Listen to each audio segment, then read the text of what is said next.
이 자리 하나님 은혜와 평강이 우리 모두에게 함께 하시기를 기원드립니다. 오늘은 그리스도를 구주로 믿는 전 세계 모든 교회가 그리스도의 살과 피를 나누는 세계 성찬주일입니다.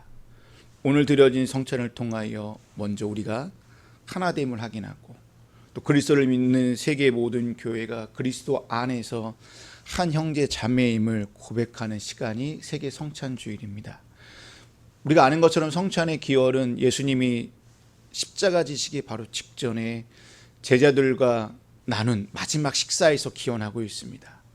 그 식사의 자리에서 그들은 함께 먹고 함께 이것저것을 다 나누었습니다. 이렇게 함께 먹고 함께 나누는 공동체가 오늘날 교회라고 말을 하고요, 또 교회의 다른 말을 식탁 공동체라고 말을 합니다. 교회를 식탁 공동체라고 하는 것은 단순히 먹고 마시는 것을 넘어 함께 한 자리에서 예배하는 공동체를 말합니다. 함께 예배한다는 것은 무엇일까요? 같은 하나님, 같은 그리스도를 함께 우리가 신앙으로 고백하고 함께 말씀을 나누는 것을 말합니다. 결국 우리가 식탁 공동체라는 말 안에는 성찬의 나눔과 말씀의 나눔이 함께 어울려져 있을 때에 그 교회를 보고 그 공동체를 보면서 식탁 공동체야 라고 말을 할 수 있다는 것입니다. 만약 성찬과 이 말씀, 이 두 개의 교회의 큰 예배의 핵심인데 이 중에 하나라도 함께 온전하게 행하지 못하는 공동체라면 엄밀히 말해 식탁 공동체라고 말할 수 없습니다. 예배만, 말씀만 늘 있고 성찬을 하지 않고 늘 성찬은 있는데 말씀이 없다? 이거는 예배 공동체 또는 식탁 공동체라고 말할 수 없다는 것입니다. 주님이 십자가 사건을 앞에 두고 식탁을 함께 나눈 의미가 무엇입니까? 나는 십자가에서 이제 곧 죽지만 너희는 이 식탁에서 함께 나눈 너희는 하나가 되어 세상에 나가 하나님과 내가 하나 되었다는 것을 너는 가서 전하여라. 그리고 하나님과 우리가 하나 되었다는 것을 만천하에 가서 뭐라는 거예요? 선포하라는 의미로 성찬을 우리에게 주셨다는 것입니다. 이렇게 함께 성찬을 하는 공동체 안에 그 전까지 나와 너였지만 성찬을 한 후에는 나와 너가 뭐가 되는 거예요? 하나가 되어 우리로 변하게 된다는 것입니다. 성찬을 나눈 우리를 이제는 뭐라고 얘기합니까? 한 식구라고 얘기하는 거예요. 우리나라 말에서 식구는 뭐예요? 한솥밥을 같이 먹는 사이가 식구예요. 교회는 한솥밥 먹는 거예요. 그래서 밥상 공동체라는 말을 해요. 주의 말씀을 함께 먹고 주의 살과 피를 함께 먹는 사이가 영적인 식구라는 거예요. 식구라는 말 속에는 단순하게 먹고 마시는 관계만 말하는 것이 아니라 함께 일하는 사이, 또 많은 시간을 보내는 사이도 뭐예요? 식구라고 얘기를 해요. 또 이렇게 얘기합니다. 같은 뜻, 같은 정신을 품고 함께하는 동지를 또 식구라는 말도 합니다. 우리는 그리스도의 복음 안에서 주님의 길 또는 하나님 나라의 가치와 의를 위하여 함께 걸어가는 자들이에요. 그렇기 때문에 우리는 뭐라고 얘기하는 겁니까? 우리는 한 식구요, 한 밥상 공동체라고 말한다는 것입니다. 밥상 공동체라는 말 안에는 나와 너의 숨결이 뭐예요? 우리 안에 이렇게 스며져 있어야 되고요. 나와 너의 그 웃음과 슬픔과 아픔이 우리 안에 어울려져 있어야 밥상 공동체라고 말할 수 있다는 것입니다. 이 모든 것이 우리 안에 이렇게 스며져 있기에 기쁨과 행복과 시련과 좌절을요 함께 느끼는 거예요. 저 집사님의 아픔이 나의 아픔이 되고요, 저 집의 아이의 아픔이 곧 나의 아픔이 된다라는 거예요. 이것이 교회의 모습이고 이것이 성찬을 나누는 밥상 공동체의 원래의 모습이라는 것입니다. 그렇기에 주님의 식탁 앞에는 어떠한 편애와 어떠한 차별도 없습니다. 근데 오늘날 보면 인종과 차별이 엄청나게 많습니다. 그렇지만 이 성찬 앞에서는 인종과 신분의 차이도 없고요, 장애냐 비장애인이냐 구분도 없고요, 남녀의 구별도 없습니다. 어른과 아이의 구분 지을 필요도 없어요. 죄인이냐 의인이냐 이것도 따질 필요도 없고요, 유대인이냐 이방인이냐 노라는 자체가 무의미합니다. 이 성찬 앞에서는 모든 사람이 다 동등한 입장에서 함께 어울려서 잔치에 참여하고 먹고 마실 뿐이라는 겁니다. 이러한 식탁에는 그리스도의 포용과 간용만 있을 뿐입니다. 다르게 말하면 너그러움만이 존재하여 그 너그러움 속에서 서로 사랑하고 서로 행복이 넘치는 밥상 공동체만 있을 뿐이라는 것입니다. 이것이 하나님의 나라의 모습이라는 것입니다. 마르틴 루터 소요리 문답 해설을 쓴 최지훈 목사님께서 301쪽에 이렇게 기록해 놓았습니다. 화면을 보실까요? 믿음이 약한 사람, 범죄자, 소외계층이나 소수자도 성찬을 받을 수 있습니까? 라는 질문에 예, 당연히 받을 수 있습니다. 아니, 정확히 말하자면 그들이야말로 성찬을 받아야 할 사람입니다. 배신자 가룟 유다도 주님의 만찬에 초대되었습니다.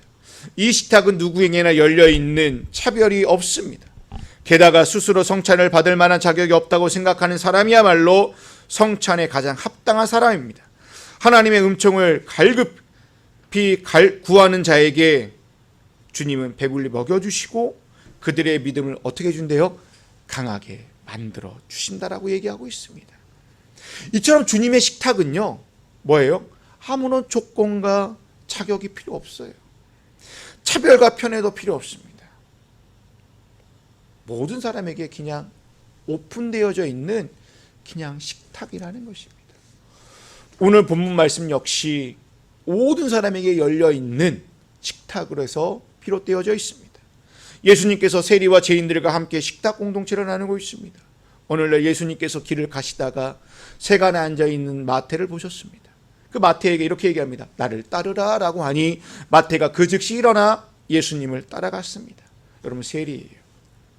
세리가 예수를 따랐다라는 것은 부와 돈을 버렸다라는 의미입니다.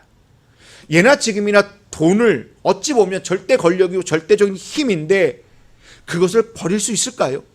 많은 사람들이 지금도 우리는 돈을 추구하고 있고요, 돈을 쫓아가고 있습니다. 돈이 없으면 아무것도 할 수 없는 세상이에요. 돈이 없으면요, 사람 대접받기도 힘듭니다. 인간의 존엄성마저 짓밟혀버립니다. 돈이 없다는 것은 이 세상에서요, 너무 비참한 일이에요. 그런데 세리마태가요, 그 돈을 다 이렇게 내려놓는 거예요. 여러분, 돈을 내려놨다는 것은요, 목숨을 버렸다는 행위와 똑같은 행위예요. 다시 말하여 세리마태는요, 모든 것을 다 버리고 주님을 따랐다라는 거예요. 이렇게 따랐던 이유가 무엇입니까? 삶의 가치의 변화가 있었다라는 거예요. 무엇이 더 가치가 있고 어디에 더 생명이 있다라는 것을 알았기 때문에 그 자리를 박차고 일어나서 예수가 가는 길을 같이 따라갔다라는 거예요. 세리마태가 이렇게 할 수 있었던 이유는 무엇입니까?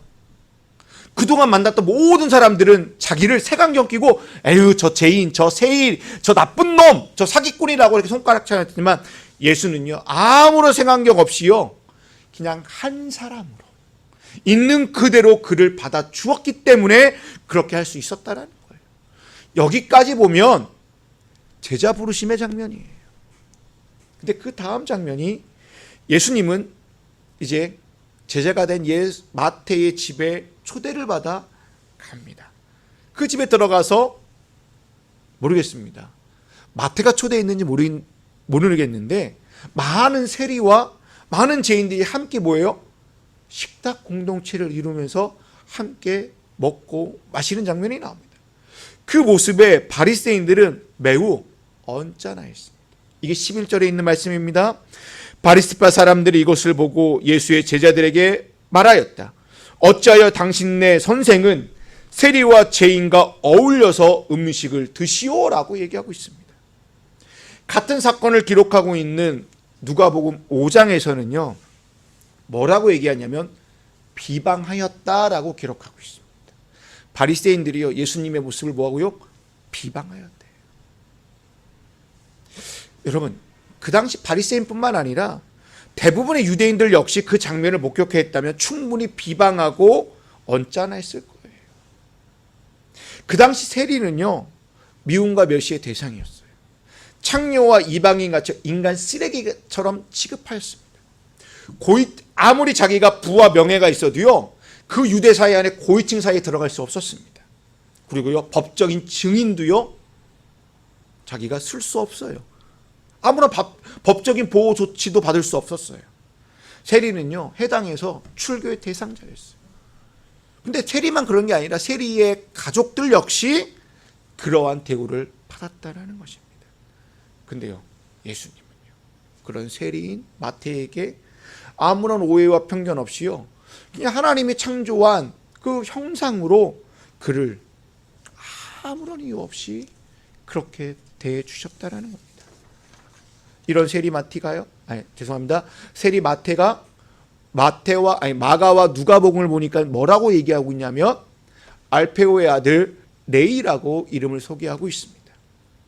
여러분, 그 당시에 네이라는 이름은 보통 네이 지파 사람들이 네이라는 이름으로 많이 지었다라고 얘기하고 있습니다. 네이는 우리가 아는 것처럼 야곱의 12아들 중에 세 번째 아들이에요. 그 이름이 연합하다, 함께하다라는 뜻을 가지고 있습니다. 그리고 그의 후손인 네이 지파들은요, 하나님께 드리는 이 제사, 성전 이 제의에 대하여 특별히 구별된 자들이에요. 그러면 1세기 때에 네이라는 이름을 가진 이자가 뭐예라는 거예요? 아마도 네이 지파의 후손이지 않을까. 그리고 본래의 이름처럼 직무를 다른 사람들이 늘 감당해왔던 것처럼 이 아버지는 이 아들을 뭐 하라는 거예요? 너가 원래 이름처럼 우리 조상들이 그걸 해왔던 것처럼 너도 그렇게 감당했으면 좋겠다는 이름으로 네이라는 이름을 지어주지 않았을까라고 학자들이 추측하고 있습니다. 아무튼 이 세리 마태 이 네이라는 사람은 많은 사람들을 하나님과 뭐예요? 연합하는 데에 부름받은 자라는 거예요. 그런 바람으로 아버지가 이름을 지어 주었다라는 거예요. 하지만 그의 삶은요, 하나님과 완전히 떨어진 삶이었고요, 하나님과 관계가 완전히 끊어진 삶을 살아가고 있었다라는 거예요. 그자의 마음속에서는 늘 한켠에 이런 마음이 있었을 거예요. 나도 하나님과 관계 맺고 싶은데, 나도 하나님의 백성인데 왜 나는 왜 예배당에 나가 예배드리지 못하지? 왜 나를 이렇게 무시하는 거지? 나 네이라는 이름을 가진 자인데 왜 그럴까?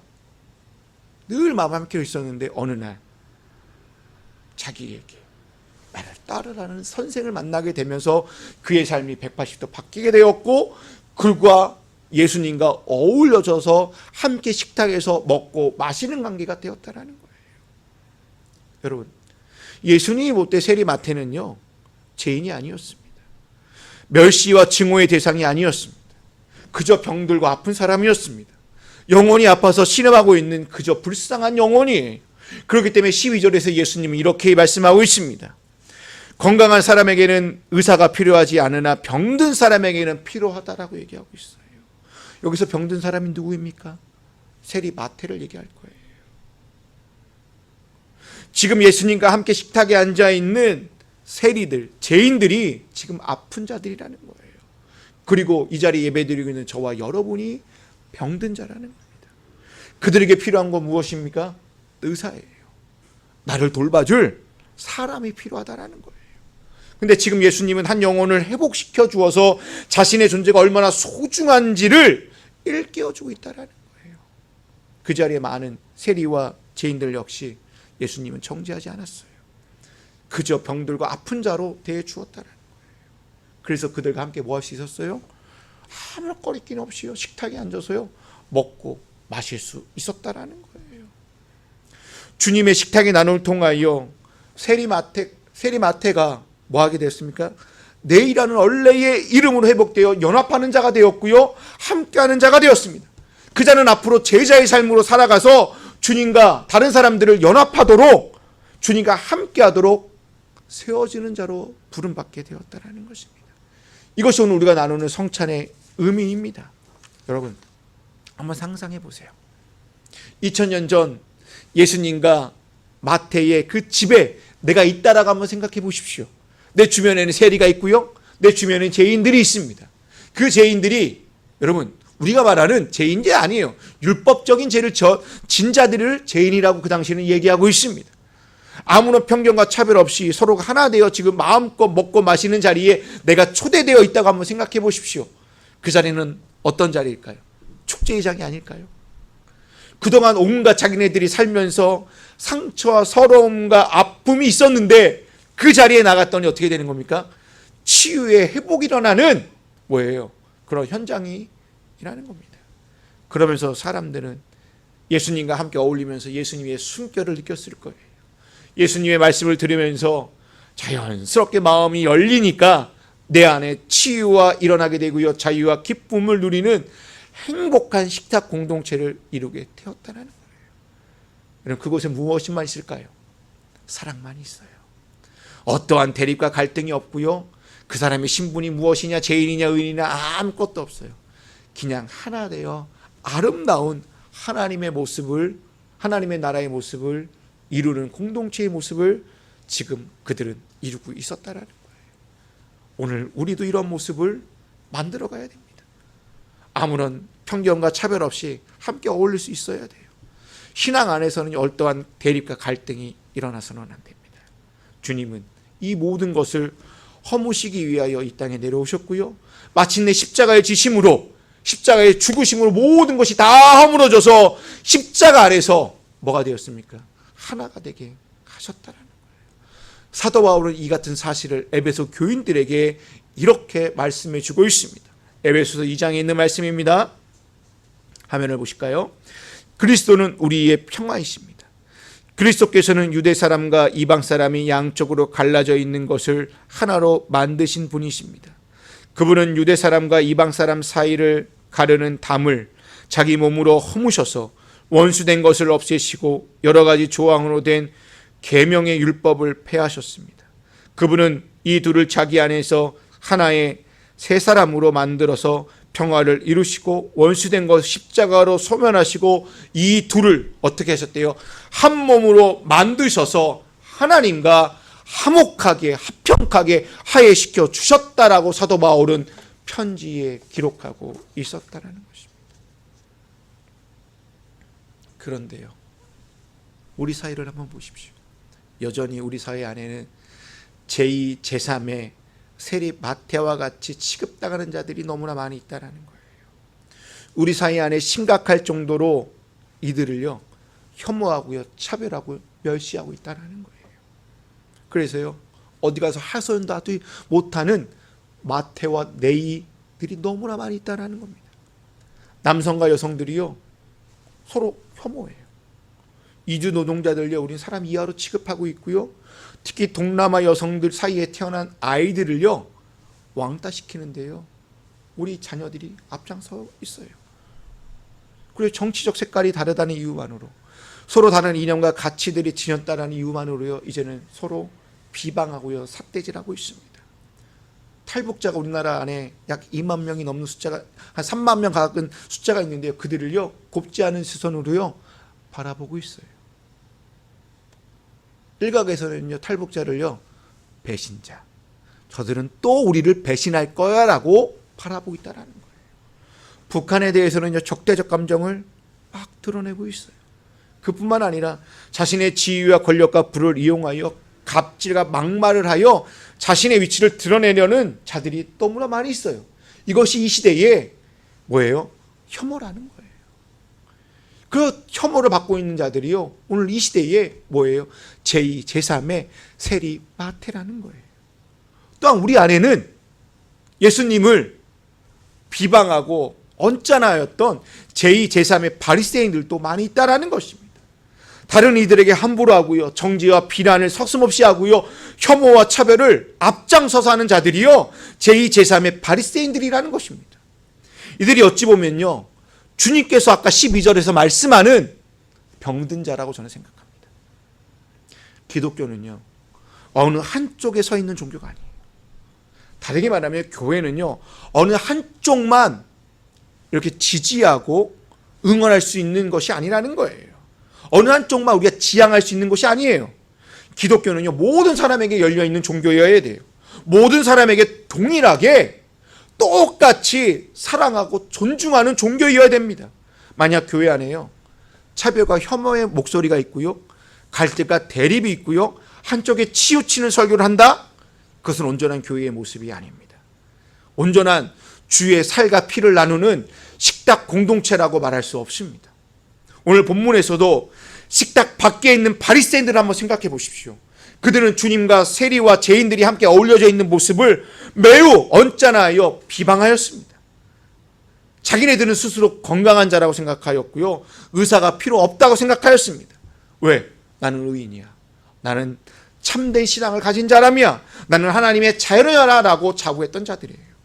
하지만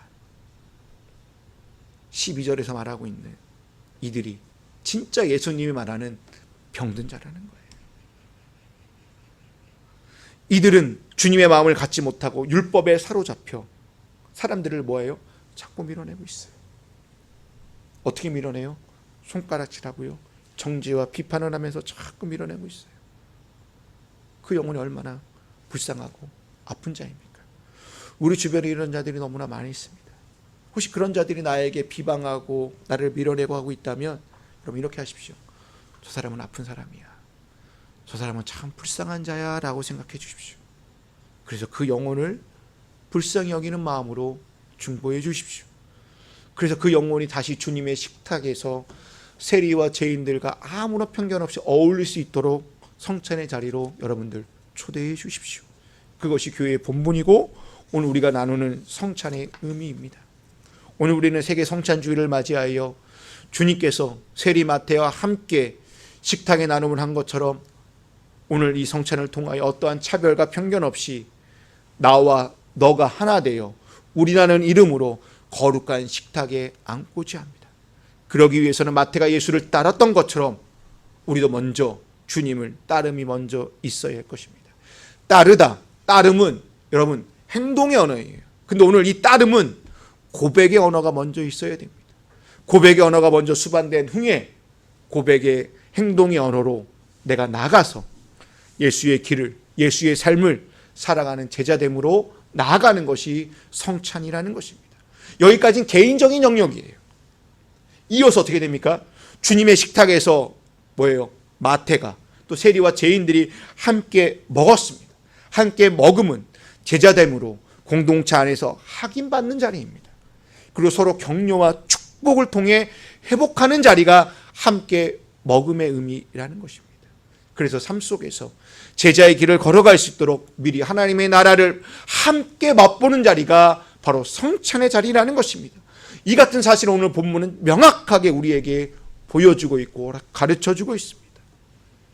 오늘 우리가 나눌 성찬은 그리스도를 구주로 믿는 모든 사람에게 열려있는 식탁입니다. 여러분, 정형화된 식탁이 아니라는 거예요. 원탁의 테이블이라는 거예요. 원탁의 테이블에 앉아있으면요, 높고 낮음이 없습니다. 구조와 조직도 필요 없어요. 그냥 이렇게 어울려서 앉아있으면 돼요. 그 앉아있으면요, 모든 사람이 한눈에 다 보입니다. 누가 주인인지 객인지 알 수 없어요. 그냥 언탁 테이블은요, 수평적 관계에서요, 평등한 자리에 앉아있는 식탁입니다. 이것이 성찬이에요. 주님은 마태를 비롯한 죄인과 세리들을 이런 식탁의 자리에 함께 교제하고 나누었습니다. 이제 주님은 오늘 우리에게 그 원탁 테이블에 우리를 이렇게 지금 뭐하고 있어요? 초대하십니다. 그 초대에 기쁨으로 응하십시오. 그리고 이 시간 주님과 함께 식탁의 자리에 앉아 우리가 하나됨의 기쁨과 제자됨의 길을 걸어가는 축복의 자리가 되기를 주님의 이름으로 축원드립니다.